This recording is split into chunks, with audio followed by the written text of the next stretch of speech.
There's those guys. Let's get our Facebook groups in here. And so we got, man, it's a little bit slow and clunky today, huh? Let's go. Okay. I'm right here, dude. Come on. I don't know what's going on. Yeah, the internet. There we go. Boom. All right. Fantastic. Welcome in. It is Wednesday morning, the 9th of October. Time is flying. It is time for an episode of Broncos for Breakfast. That's what the hat says, right? And I'm Nick Kendell out here in Seattle. That is Scott Kennedy out there in Atlanta. Scott, how you doing? I mean, we're here for hour number 2. We just spent the last hour talking Falcons versus Panthers. A little bit more of an intriguing matchup out there on the West Coast, or I guess the Mountain, not the West Coast, but Mountain time zone this week with the Broncos Chargers. A little bit of an under the radar matchup. Haven't heard a lot of people previewing it yet in the NFL talking heads, but this is a big game. Yes, but yeah, it absolutely is a big game, and I think it'll probably pick up. You know, Peyton and Harbaugh are two of the big names in this league, let alone the Denver Broncos are definitely a premier franchise in the NFL. And you're talking about a team is part of it because the Chiefs are 5-0. It's like, okay, whoever wins is still 2 games behind. That might be part of it. The Chiefs have made the West kind of boring, but the Chiefs don't look infallible right now.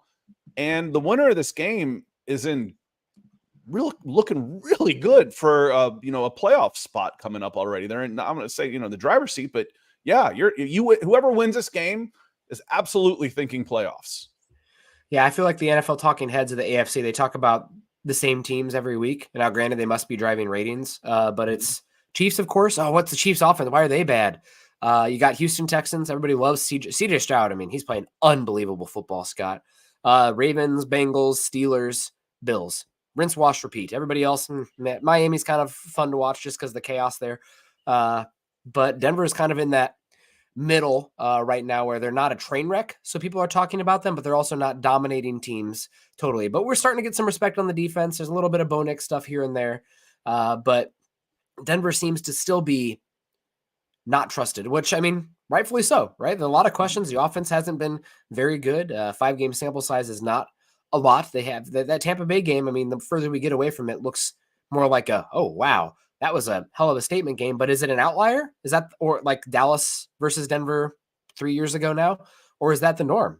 So we'll see what happens here with Denver going forward, of course. We're going to talk today about, unfortunately, something that's starting to ramp up in Broncos country, something that they avoided last year almost completely, but this year now starting to really add up.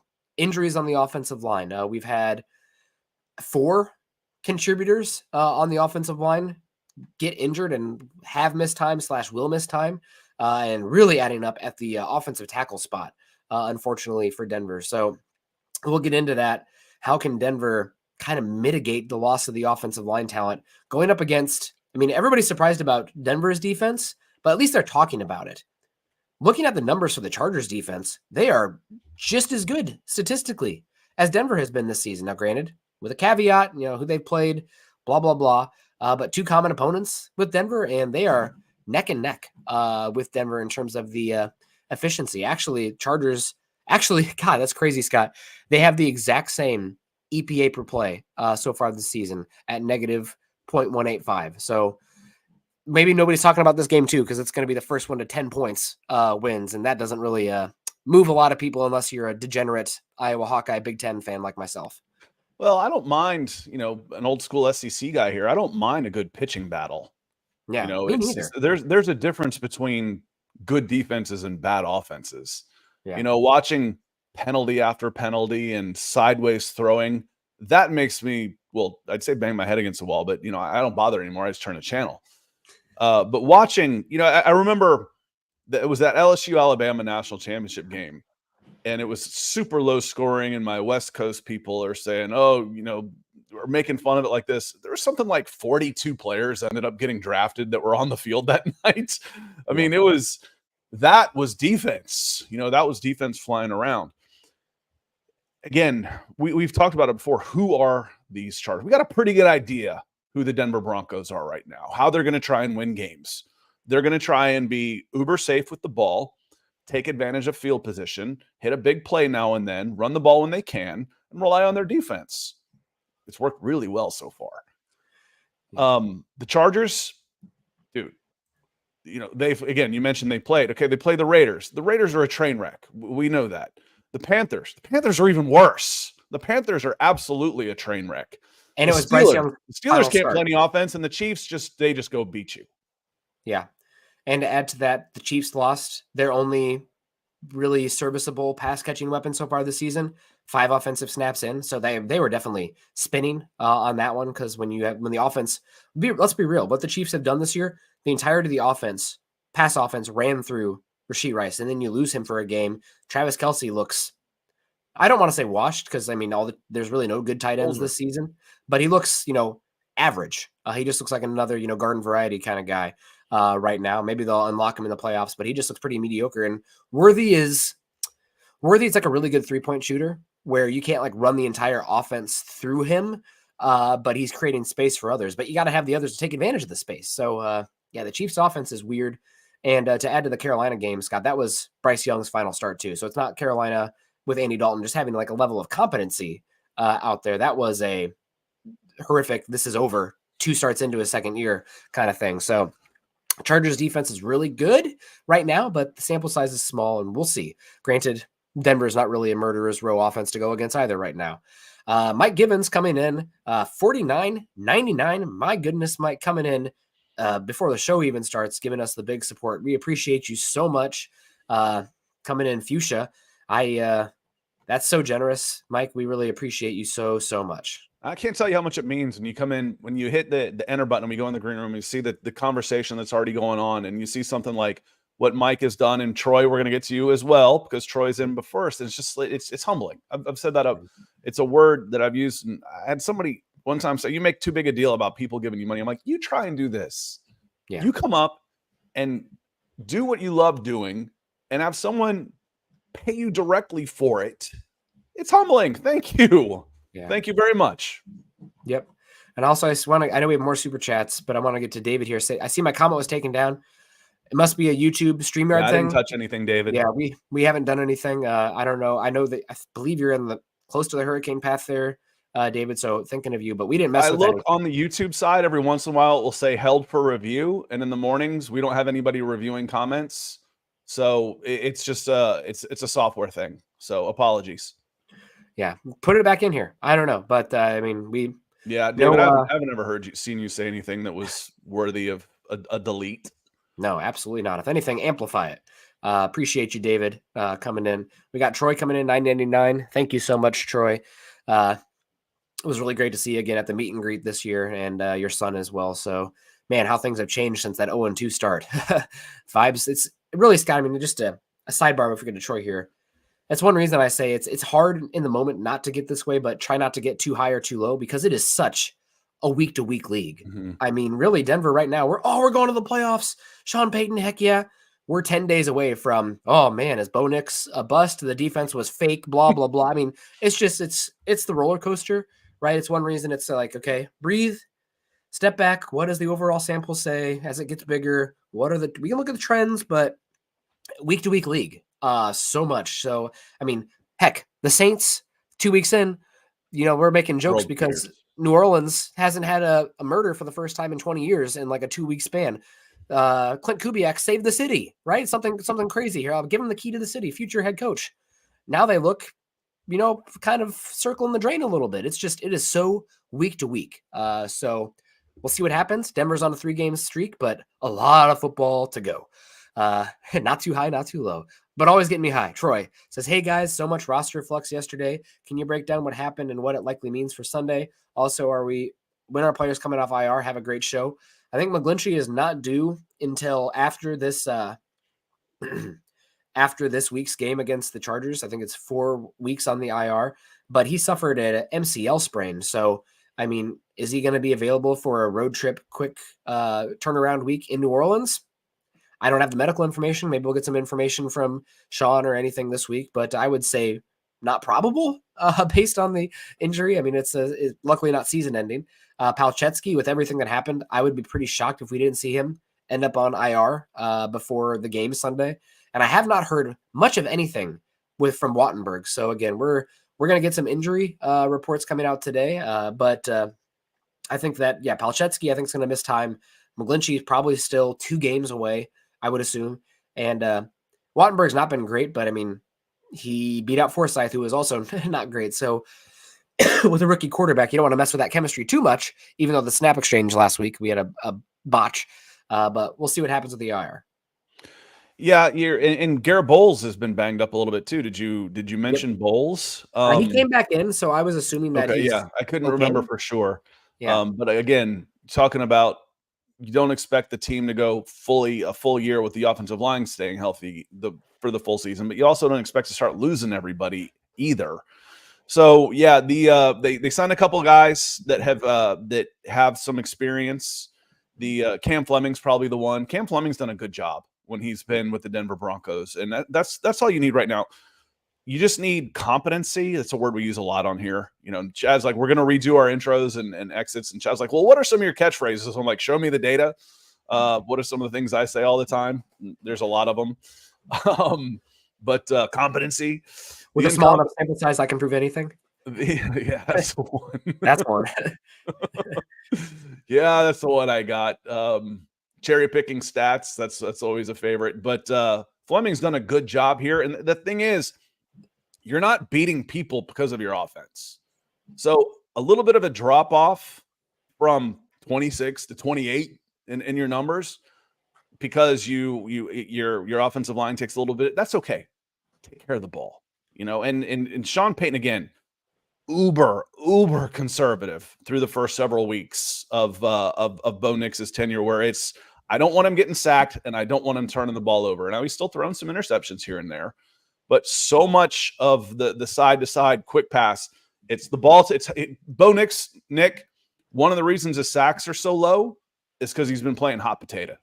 Yep. You know, as soon as he gets the ball in his hand, it's gone. Well, that's not necessarily avoiding sacks. That's making sure you don't get sacked. First read, gone. It's schematically avoiding sacks. Yeah, it's not. You know, it's not on the court. Sean Payton is making sure that he's not putting his quarterback in danger. And frankly, Bo Nix is executing that plan. I was going to say it is part of his quarterback. That's where the credit goes. And it's still happening. Yeah. Bo Nix is executing that plan, but he's playing hot potato with the ball. Long ramble here is, you're not winning games with offense right now anyway. So a couple substitutes in and out of there, as long as the disasters don't happen, this defense is going to keep you in every single game right now, the way they're playing. I do agree with you that the overall product, I mean, Denver right now, I have the data here. EPA per play overall, they're 26th in the league. You know, you can say, toss out the Jets game. They're still going to end up being one of the bottom 10, 8 to 10 offenses in the NFL so far, tossing out the Jets game. And the offensive line has been the only thing on the offense, in my opinion, Scott, that's been average to above average. I mean, we did the grades last week. We gave the offensive line, a C+, B-. I think the run game 2 weeks now in a row, they've started to find a little life there. And a lot of their advanced stats would say the offensive line is the only thing that's really a positive on the offense right now. So taking that away, even to average to below average, let's say you get down there to Parrott at right tackle now, Forsyth at center, Bowles might be nursing something there. I mean, that's a concern, especially because you're coming up against two of the better statistical defenses in football through the first 4 to 5 games of the season. Now, granted, is that because who they've played as well? Again, you know, that's definitely something, but the Saints have been good until they played the Chiefs last week, but they've been average against the run, but one of the top, let me see, 1, 2, 3, 4, 5. They're 6th in pass EPA so far this season, 6th or 7th. And then the Chargers have the number 1 rush EPA per play defensively in the entire NFL. So, I mean, the offense isn't doing a lot right now, but if the offensive line goes from above average to a D, it might be even worse. And you talk about avoiding mistakes, you might start seeing the mistakes add up if the offensive line is getting whipped, which, I mean, we'll see. David says, but Scott, we did beat them with our offense. This is where perception is not reality on this. And scoreboard doesn't necessarily, if I'm going through this stat chart here real quick, let me read you Raiders versus Broncos in offensive categories. The Raiders had more first downs. They had more total plays. They had more total yards. They outrushed you. They outpassed you in passing yardage. They had more time of possession. You know what they also had? 3 turnovers to 0. You're not winning games because of your offense. You're not losing them, though, because of your offense. And that's what you can do when your defense is playing top 3 in the league. Yeah. Without that Pat Surtain pick 6, your defense is winning games right now. Your offense is not losing them. That's okay. That's not an insult. No. That's okay. Yeah. Zach's hitting on a bunch of mine already. Big and fast always plays. You know, I the body type. Yeah, big and fast. That's what you want to go with. Go with that guy if you can. Yeah, absolutely. Another point about the Broncos offense, one of the huge indicators the offense did do well. I would be shocked, Scott. I wish there was a database that I didn't have to pay unbelievable money for to have access to, but I'd be very curious the average starting field position game by game, and with what Denver did with turnovers in this game and the punt returns, they had to have. Riley Dixon has been awesome. Right. Yeah. The punting themselves. He's laying. I don't know who the best short game guy is in golf. Yeah. But his sand wedge is spectacular now. He's having a hell of a season. Mims had his best game as well. You had multiple turnovers besides the pick 6 that set you up with good field position. And Denver, after those first 3 drives, it was like 3 and out, 3 and out, 3 and out, 3 and out from the Raiders. So you were just constantly on the plus side of the field. So if Denver didn't put up points offensively, it'd have been negative. And another area, Scott, where the Raiders out-executed Denver offensively was third down. I mean, Denver was putrid. That was the other one I forgot. They were 7 for 15 on third downs versus 3 for 12. Yeah. Every single offensive stat favored the Raiders, and they got their asses beat. Besides red zone. Turnovers, red zone was, besides scoring and turnovers. Oh, yeah.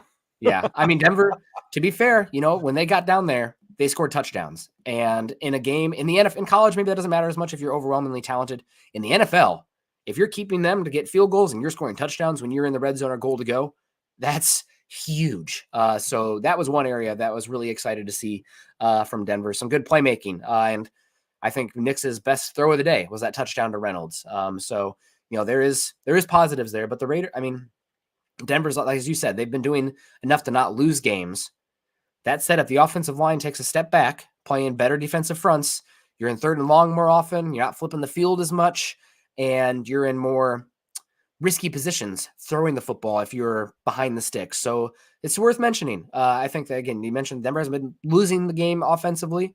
I would even say that in the Tampa Bay game, they went out there and they were doing enough positively to win the game, especially early on. But we'll see how it changes now with the Chargers coming up. We got Ian coming in, the Ian 11 to $5 says, I'm excited for the Battle of the Ducks this weekend. Bo knows, Knicks for 6, and Bo leave. Yeah, who's the? Oh yeah, Justin Herbert as well. Yeah, I was like, who's Oregon playing? I'm like, wait, Justin Herbert. Is Justin healthy? Is the time off? I don't know what his injury was. It's too early. We don't have the banged up. I'm sure he'll be listed still with the ankle. Okay. God, I don't know if you've watched any Chargers games this year. He has to probably have the highest adjusted EPA because he's had some throws to guys that are just unbelievable S-tier plays and in crazy windows and drop it. It's oh my God, it would have to just, at least you have the quarterback play, right? That's the hardest thing to find. But yeah, he's still playing some high football, but not getting it done on the weapons. I'm still thankful. I know Joe Alt, we'll see if he's healthy. We'll see if Rashawn Slater's playing too, those 2 bookend first round lottery picks for the Chargers. But I am consistently thankful that they did not end up taking Malik Neighbors there at 5 because he's already one of the top 10 wide receivers in football for my money. He's unbelievable. Joe Alt can be great too, but a superstar wide receiver is more impactful than a superstar tackle in my book. And Neighbors looks like a freaking superstar in my opinion. I don't know if we agree there, Scott. We've had that debate many times. That one's debatable. Yeah. Again, the money used to be, 20 years ago, the second highest paid guy in the league was the left tackle behind quarterbacks. Probably changed a little bit since then. And frankly, rules have changed a little bit since then. You're not allowed to cover or hit guys anymore. So therefore wide receivers are open more. I'm not allowed to hit the quarterback anymore. So what do I need to protect him with offensive linemen for? And with how teams have changed. Some of the roughing the passers, I saw one again this week. I'm like, it wasn't quite Grady Jarrett It wasn't quite Grady Jarrett on Tom Brady bad, but there was one that was making the rounds on X that was pretty bad this week. Yeah. But thank you, Ian. WTH, I saw this. I saw you put this in twice. I actually had it starred because we like talking draft, frankly. But he says, good morning, Nick and Scott and all of Broncos country. That's all y'all. Welcome in, everybody. So should the Broncos draft offensive line with its first pick? How is the tackle class looking? Offensive line is absolutely a priority. Garrett Bowles is a free agent. If Garrett Bowles is gone, it becomes your biggest priority. Right now, for today, for this moment, if your offensive line is healthy, I still think the number one priority to make this team better, if I'm looking at the trade deadline, is a wide receiver. Mm-hmm. But if I lose a left tackle next year, and I don't have the answer whether we've talked about this, Nick, if it's McGlinchey and or Palczewski going in and they're your tackles, okay, then I've got that solved. But if I don't have the answer, this goes back to the conversation, Nick, which would you rather have, a superstar left tackle or a superstar wide receiver? I want my left tackle for my rookie quarterback first before I would go receiver if I have an opening at left tackle. It depends on the talent available. But I'm just saying, in a vacuum, I want the left tackle spot secured first before the wide receiver spot if everything is equal for my second-year quarterback. If I have a chance at a top 10 game breaker on offense, I'll probably take that over the left tackle. Honestly, and then that's, again, if you are terrible at tackle, it can sink the entire offense more than if you're terrible at wide receiver. But I see guys like Neighbors, Jamar Chase, Justin Jeff, like offensive defining weapons. Yeah, but the thing is you can name 15 of those guys. How many really top tackles can you do? I can't do the same thing. I can, as a fairly casual rest of the NFL fan who doesn't play fantasy football, I can whip off the names of 20 really good receivers. I can't do the same at tackle. But I think that has a lot to do with, fantasy football, the playmaking, but also just the impact in general. I mean, we talk about it. The top guys are there. This is an off-season conversation. We always do this. The top guys are there, but like we went through with we were texting yesterday, just like this team needs weaponry. This team needs weaponry. I mean, half the AFC needs more weapons right now. So if your quarterback's on his ass, it's not going to do you any good. Yeah. Yep. So again, take what's available for you. To the second part of this question, how's the tackle class looking? I've started to do work on this, Scott. I got to say, maybe it's the coming off of last year's tackle class, which was pretty good, but I am plugging my nose watching the tackles so far this season. I think almost every single one of the top guys that I've seen, I think is probably better as a guard and has some fatal flaws. I think it's going to be, you're going to have some options there. Maybe they get elevated because it's not a great first round this season. You're going to have some options mid-first to mid-second. But as far as your, no doubt first round grade kind of guys, I don't think Banks is overly sticky. I don't think he's got a great. You mentioned these names, and I would imagine it goes over the heads of 90% of the people that listening to the show because I don't know who you're talking about when you start ripping off names of receivers. Yeah, these are offensive tackles, Scott. Okay, and even less with the offensive tackles. Oh yeah, Gerard Banks at Oregon State. Yeah, never heard of him. No. So you got Kelvin Banks at Texas, Will Campbell at LSU. Those are considered the top guys, and some mock drafts are getting in the top 10. If they're going in the top 10, something's wrong with this class. I will say that's a big negative because I am not a big fan. We'll see if other guy steps up. Left tackle at Ohio State, Josh Simmons has been interesting. I cannot pronounce the last name, but Minnesota has a tackle who could go in the first round. And then you have the right tackle at LSU and the right tackle at Texas are also interesting. So sorry, Scott, we got a question for it. I did want to get into it a little bit. We got Ian also saying, smash that like button. Dominique's in the house. Good morning, Nick and Scott on Broncos country. Great to see you. Michael, thank you for the stars. And Nick, the question is, how's the tackle class looking? Strong or not? Then move on. Not strong. Nope. We got to get there. You go. Now move on. Stop. It doesn't look good. Doesn't look like a great offensive tackle class. Mute him. Guard class, though, maybe good. Oh, yeah. It's a defensive class. It's a defensive class and running backs. God, I mean, I know you're not a college guy, but have you seen what Ashton Genty's doing? From Boise State, I have. Unbelievable. I mean, running backs, I'm not a top 10 guy, but in this class, this probably should happen. Troy Morris. He's a big enough star to even hit my radar. Yeah, he's He's on pace to break Barry Sanders' record, and it's just like it's unbelievable. Troy Morris comes in and says Barry Sanders. I'll tell you that right now. No. Man, I can watch his highlights and say he ain't Barry Sanders. No. I don't know who he is. Maybe he's just Ashton Genty. Bo Nix stats trend: 2 interceptions, 0 touchdowns first 2 games. Third game, no interceptions or touchdowns. Fourth game, 0 and 1. Last game, 0 and 2. The chart is pretty good. All their stats aside, I'll take that. Yeah, I mean, biggest thing for me is his turnover-worthy plays have dropped a lot. Interceptions or not, that's kind of more the result versus the process.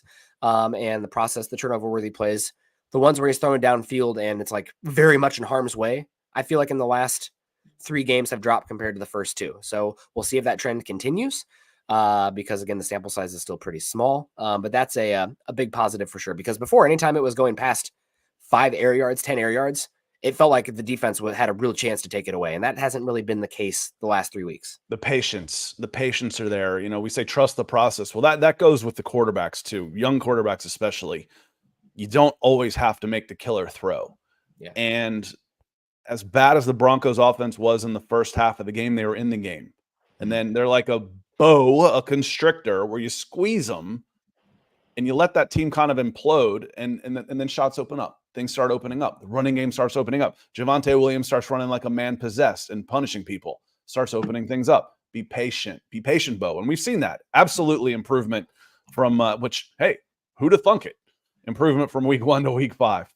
Yeah. I think and a lot of the stars, Troy. Big stars over on Facebook. Thank you, sir. Heck yeah, Troy. We appreciate that so much. I think the big one has been the rushing offense is taken up. Before they were like bottom 3. The first 2 weeks, they were bottom 3 in the NFL in rushing efficiency. 11-man fronts. Yeah. And even your passing plays are behind the line of scrimmage. I mean, it was maddening to watch. And then you have no chance for explosives. I mean, people would think especially against Pittsburgh, for God's sakes. Yeah. You don't want to fight the Steelers in a phone booth. No. Get them out in the open. You have to do that, but also I think empty makes it so that way they know that the ball has to come out quick, so they can just sit on the routes. I think you do need to at least have a little bit of like a running back or a tight end. I'm not going for the oop to oop, but even the splits were so tight. Even when they were in 11 personnel, the guys are inside the hash marks. Yeah, open things up a little bit, and then the first big drive they had in that game that was 4 wide. I don't ever like empty, unless you got Kyler Murray or Michael Vick back there. I don't ever like empty. As good, Bo Nix is a good runner.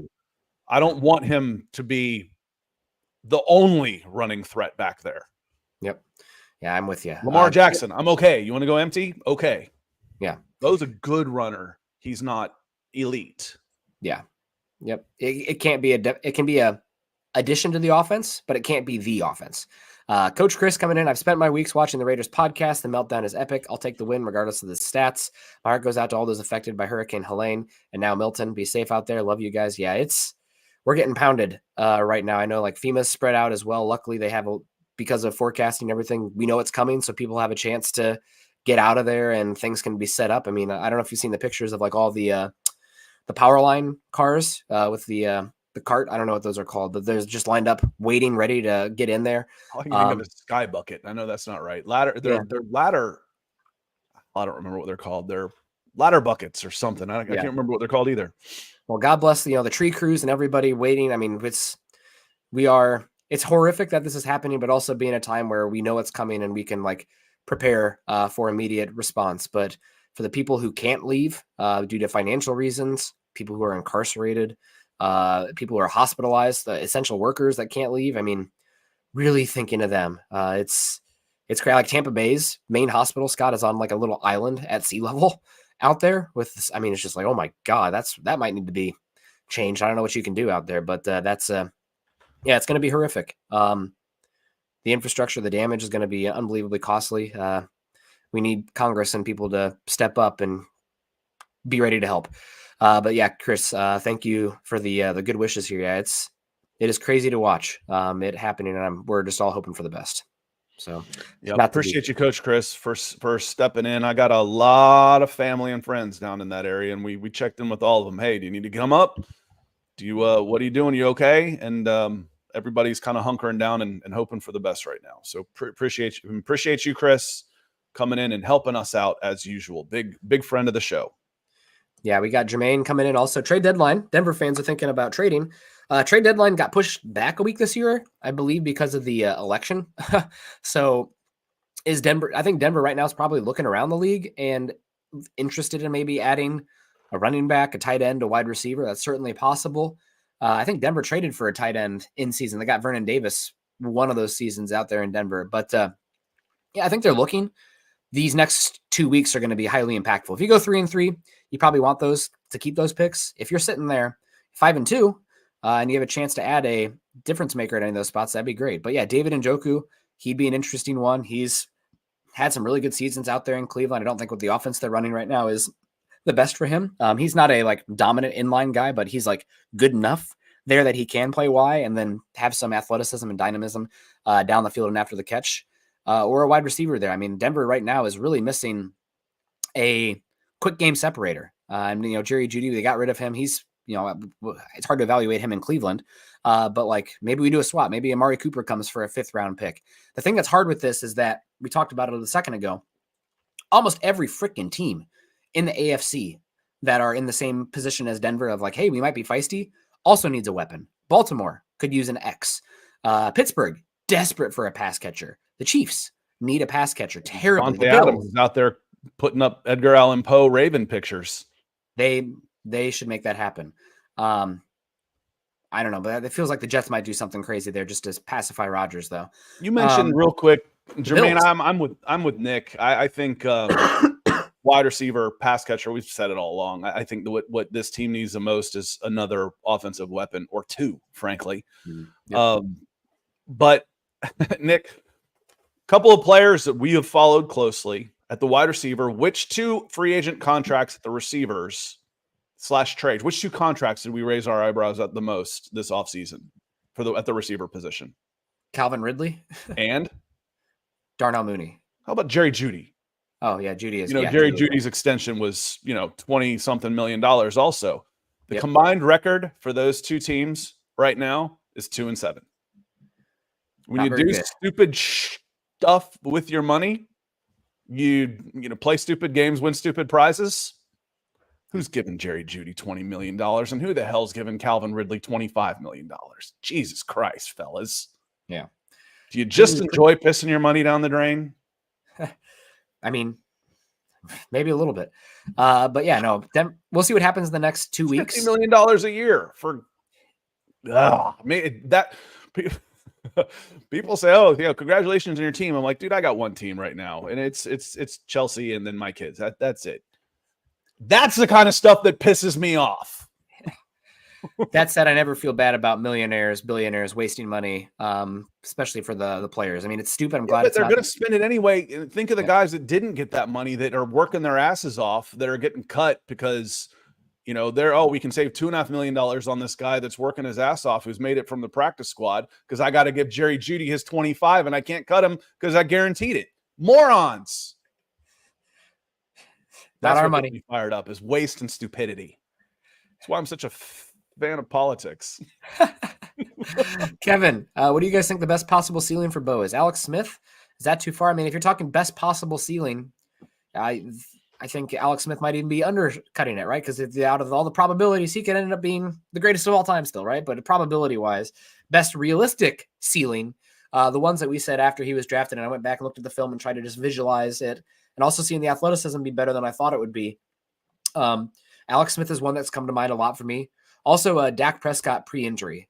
Dak was a spread quarterback out there at Mississippi State, never had an overwhelming arm, but very smart, good quick game, and a compact athlete who's a plus as a runner, not necessarily a weapon.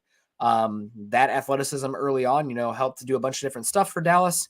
And now he's older. He's more cerebral. He's one of the best quick game quarterbacks in the NFL. Doesn't have the same twitch and explosiveness as a runner. But that's what you kind of want. As the athleticism declines, you want the intelligence, anticipation, pocket ability to improve. So I think Dak and Alex Smith are 2 interesting, viable comparisons for a realistic ceiling. And I mean, those are 2 fantastic quarterbacks. So like people will be like, oh, that's not good enough. Those are guys who would be getting paid. Are getting paid unbelievable money, would be. And have you a chance, if you have the right stuff around them, to be a Super Bowl contender. So that's not an insult in any way, in my opinion. The guy right now that I've always thought of gets as much credit, praise as anybody in the league is Joe Burrow. Joe Burrow, I never thought of as being ultra toolsy, but just a great game manager point guard who's always had good weapons around him and does a good job of getting him the ball. Yeah. If you say, okay, I got Joe Burrow here, former number 1 overall, I'd be pretty happy with that. Q Jelly Fan says Judy is doing okay in Cleveland. Yes, he is. He's doing okay. 200 yards with a quarterback that doesn't want to be there. I don't want okay for $25 million. I expect better than okay for $25 million. So yes, he is doing okay. You know what else another phrase for okay is? Meh. It's $25 million. I don't want meh. He's doing okay. He's doing okay in Cleveland. He's doing okay. Yeah. I got an attitude problem in Cleveland, and I'm going to bring in Jerry Jeudy to help solve it. Nice. Yeah. Christopher RB is back. Good to see you. Hawks fan here. Real quick, Nick. Can we run on Washington this week? Beat the Chargers. Can you run on Iowa Hawks? See, I'm so out of this. I'm like, all right, where the Seahawks playing the Commanders, that ought to be a good matchup. No, he's talking Iowa here because the Washington Huskies. You're a Broncos guy. Yeah. The Washington Huskies head off to Iowa this week. There's been very few teams that have won in college football this season, traveling 2+ time zones away. Now, granted, 2 of them happened last week, but they traveled from Central or East time zone out to the Pacific. So a Pacific time zone team going out to the Midwest. I'm expecting Iowa to have a huge advantage there. Washington coming off an emotional game. And I will say there's probably I can't think of many head coaches in college football that like week to week keep things even than Kirk Ferentz at Iowa. It's just, he's the epitome of not too high, not too low. Iowa got shellacked by Ohio State last week. They look like a freaking NFL team. Scott, I mean, one of the best teams money can buy. We'll see how they do against Oregon this week, but Washington having to play a 9 a.m. Pacific time game, a huge road trip after Iowa got beat last week. I think Iowa's going to be able to run the football and they're going to be ticked off. Is that a conference game now? What was that? Is that a conference game now? It is. Yeah. Big Ten, baby. I was like, I don't even know who won the game. It didn't start till 11 o'clock my time, was Cal and Miami. I'm like, that's ACC. I was like, why is Cal playing Miami when they already made a road trip to Auburn? Oh yeah, that's a conference game now. I forgot. Yep. ACC, baby. Crazy. But yeah, no, I think Iowa's it's another professional league and they're going to come head to head against the NFL eventually. And it's going to be a problem. I mean, yeah, they're in instead of that unholy coalition between the NCAA and the NFL, they're going to be in competition. You wait until one of these NCAA owners says, but we tanked the last 6 of the games so we could get this guy, and now he doesn't want to come to the pros. He wants to stay in college. You're in competition for players now, brother. Much more money in the NFL. And I think guys will probably come in a little bit more developed, hopefully. This is the end of the last COVID extra eligibility season. So this is an old draft class, and a lot of the I think it's good for the game, honestly. I do too. I just wonder, it's like, are you still gonna have the same passion for the college game, the college teams? Is that going to change at all? Probably not. Yeah. Probably not. I mean, I look at the different tiers of football, of international football, and the second level teams, they still pack their stadiums because there's passion. The passion's there. Yep. It's college football is different. It's so localized. I mean, even though the conferences aren't exactly the same, the regionality for support is still there. So yeah, I think Iowa should beat the Huskies this week. Also, the Huskies played a very emotional, physical game against Michigan late last Saturday. So now they got to travel across. I don't know. I think Iowa will get the dub. If they don't, this season could end up with 7-5 and disappointing. But we'll see. Iowa's kind of like the Broncos. The offense is so inconsistent that every single game is going to be a close one. They play like a professional team, and I don't mean that as a compliment for the Iowa Hawkeyes, where the talent disparity should be a little different. But we'll see. It's long season. Getting to it again, the offensive line, Scott, we've had so many injuries here. McGlinchey, I don't think he'll be back probably until the Panthers game because of the short turnaround. I'd be shocked if we didn't get an announcement today that Palczewski is going to the IR. You have Wattenberg, who's not been great. Center's a position, granted, it's first start there. Maybe you're just willing to give him another year, but center's a position that so far could be upgraded this offseason. Maybe you want to spend a little of that extra cash there at center. And then also you lost Quinn Bailey before the season, who would have been your first tackle off the bench. So Denver will now be down to probably, we'll see what happens, but Forsyth and Parrott at right tackle going against the number one rush defense in the NFL in EPA per play in terms of the Chargers. That said, even if it is busting your head against the wall for 4 quarters, I think Denver absolutely cannot abandon the run. It might not be efficient. It's definitely not been super explosive this season, the rush game, but you got to protect your offensive line and let them be the aggressors rather than be reactionary against Bosa and Mack. Limit the drop back pass game with Bo Nix if possible, so he's not taking hits, getting concerned. And I said this last night too. Now that we saw Crum actually make an appearance, who was horrible in preseason. But what he is, Scott, is a damn good run blocker. He can get guys and move them. I want to see 6 offensive linemen. I want to see the heavy personnel. Yeah, he's a unit for sure. You know, and when we talk about, you know, athletically, I remember him coming through. I'm like, okay, yeah, because people were asking about him. Like, yeah, I think he's worth a draft pick just based on his measurables, for God's sakes. There's very few human beings that move like that man. I'm talking offensive lineman. You said Lucas Krull. Who's a big offensive lineman I'm thinking of? I was talking Frank Crum. Crum. Yeah, I'm thinking Crum. Okay, yeah. We're on the same page here. When we talk about, okay, it sounds like we're going from second to third to fourth string on those type of things, but it's not a linear line. We're like, the first is ranked a 10, the second string's an 8, the third string's a 6, the fourth string's a 4. Oh no, now I have to plug in a 4 for my 10. It's really not like that. There's an exponential curve when it drops off, and the drop off from third to fourth string should be about minuscule, and that's what you're hoping for. I shouldn't see much of a drop off when I go from my second string tackle to my third string tackle. You hope. Again, it's that Nick, I can see you want to say, but there does become a breaking point where they're just not good enough. I am with you. The other thing here is that we have hindsight, and Palczewski was at worst competent at right tackle. You know, a lot of questions coming in, but like, he handled himself pretty well in the 3 games that he was out there. Granted, he didn't go against the simulated pressures and God, what's the other terminology that they use? I can't remember. Sorry, Scott. The fake blitzes out there, and also TJ Watt. So his, like, Tampa Bay, not a very good defense. Actually, we're seeing the Jets have a good defense, but they're not like unbelievable at edge. It's really more cornerback in the interior where they have their talent. And then the Raiders, I mean, Crosby beat Palczewski fine last week, and Parrott. So he beats a lot of guys. That's get in line. Oh, well, Max Crosby ate his lunch. Yeah, that doesn't mean he's a bad player. Yeah, that's not shocking on that one. But that guy never won a championship. Yeah, he played with the year of Michael Jordan's 8 years in the league, and there were only 2 championships up for grabs, and Olajuwon got them both. Yep. Doesn't mean he can't play.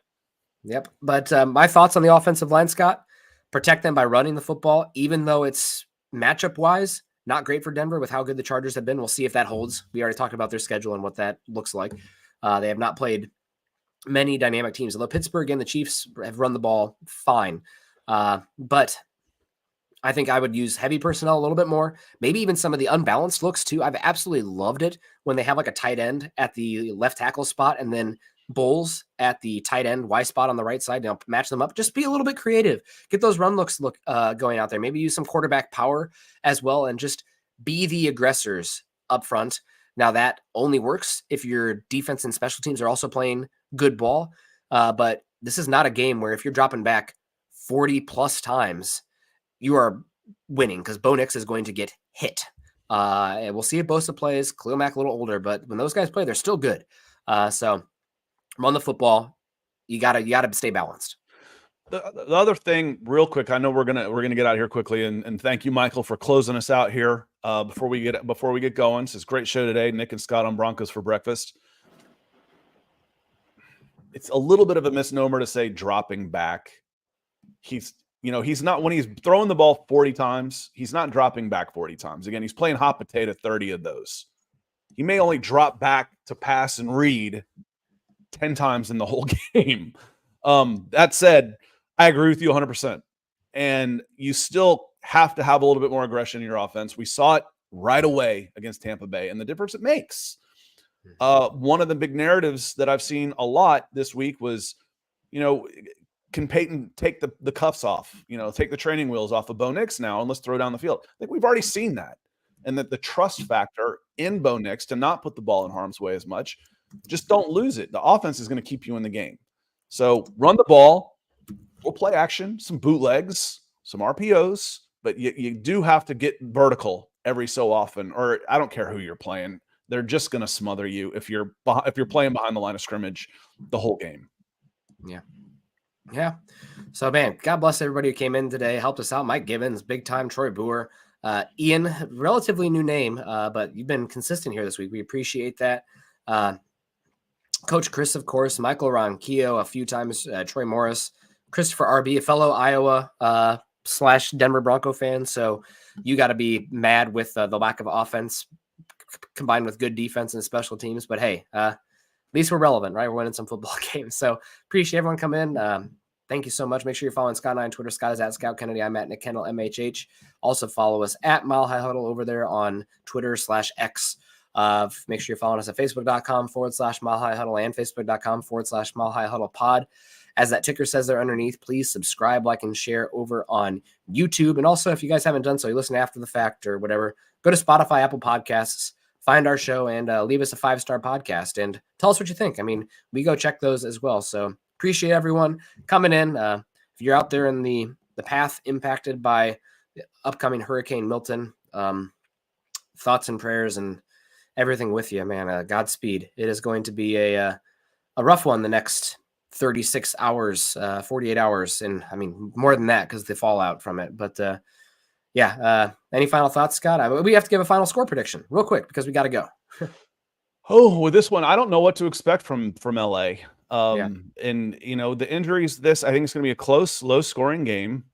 And I think the Broncos with the home field advantage can lean on their defense and pull out at like a 16-13 type. Yeah. What scares the absolute heck out of me, Scott, is that Vegas has the Chargers favored by 3. And I just feel like that's not that Denver's great or anything, right? But they've won 3 in a row. They have the home field advantage. Chargers are pretty dinged up. We don't know what to make of them. The -3 for the Chargers is kind of eye-popping. I thought it'd be close to a pick'em game. It means the money's still going to Jim Harbaugh and the perception of the LA Chargers. Yeah. And there's not a lot of belief in the neutrals out there that they can continue beating. They've won 3 in a row. What are the odds of winning 4? That they can continue this run. Because the money, it's not about Vegas. It's not about predictions. That's not what Vegas is about. Vegas is about getting as much money on the Chargers and as much money on the Broncos and getting it perfectly even so they can take the commission. Because ironically, Vegas doesn't want to gamble. Yeah.